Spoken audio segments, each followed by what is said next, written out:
এই হচ্ছে তারাচেটিয়া গ্রাম। তারাচেটিয়া গ্রামের কালী মন্দির, একটা প্রসিদ্ধ কালী মন্দির। এখানে প্রতি শনিবার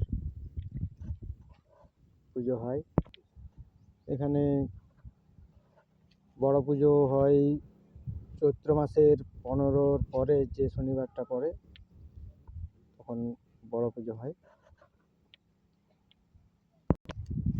এই পুজোতে কিছু অনুষ্ঠান হয় নাকি? হ্যাঁ, অনুষ্ঠান হয়। কি হয়? যাত্রা, আর যাত্রা, ফাংশন, বাউল আর লোকের সমাগম প্রচুর। প্রচুর লোক। পাঠা মোটামুটি 150-200 পড়ে। পুরো গ্রামের পুজো এটা। আচ্ছা, পুরো গ্রামের, বাইরে থেকেও আসে।